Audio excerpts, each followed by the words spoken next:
objectives are to select the right words and sentence structure to communicate your ideas clearly, accurately, and vividly, to use rhetorical devices to enhance and emphasize ideas, and to eliminate jargon and unnecessary words. Let's welcome Kim Hall.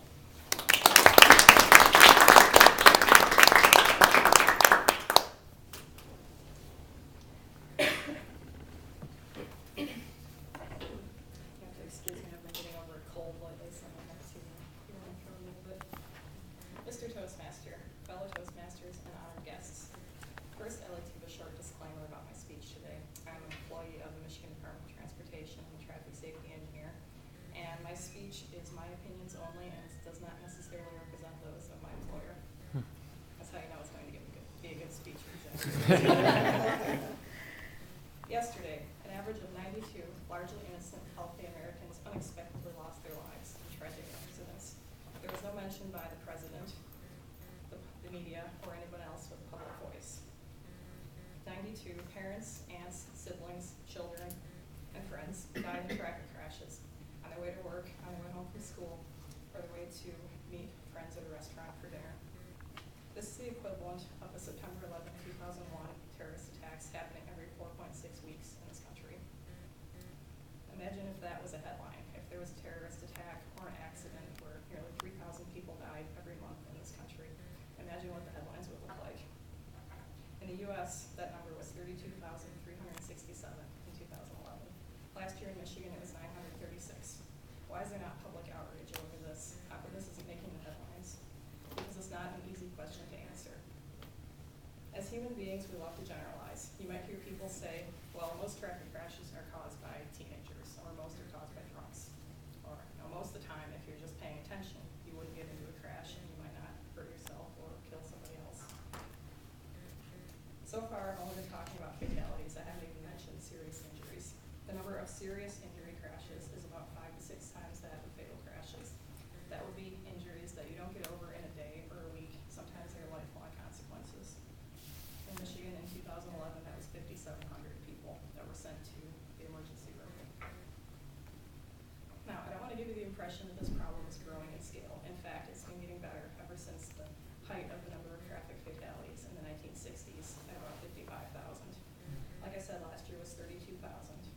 If you account for the rate of traffic fatalities, that would be the number of fatalities per vehicle miles traveled, which is something that they've been tracking, the government has been tracking since about the 1930s.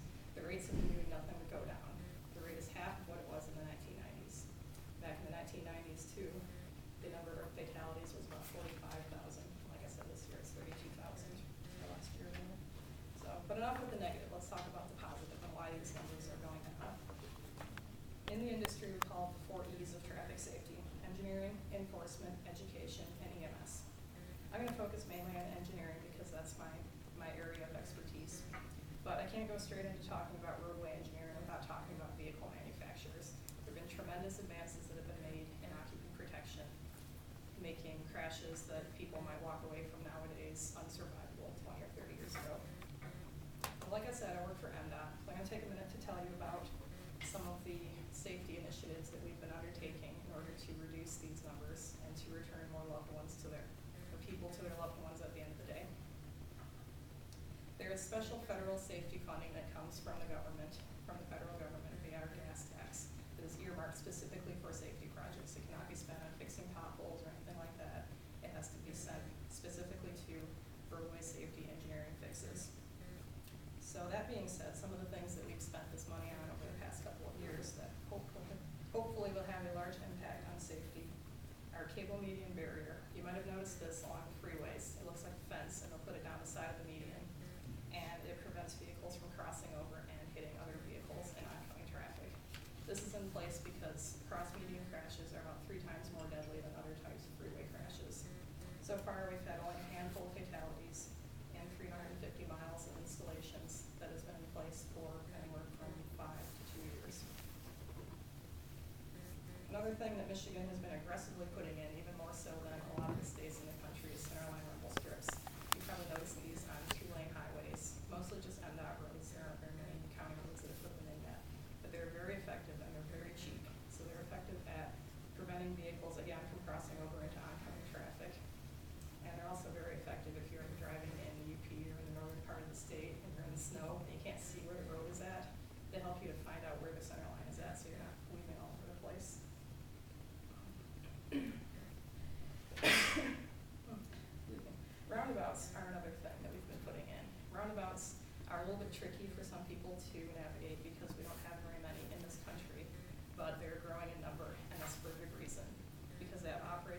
benefits, for one thing, they allow traffic to move through smoother than a signal.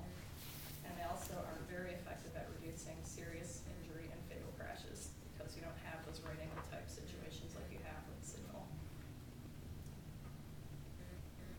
So in conclusion, 92 people every day of every week of every month die a senseless death, and this is somehow considered normal by society. Politicians are busy whittling away at other social issues when the issue of roadway traffic safety is largely ignored.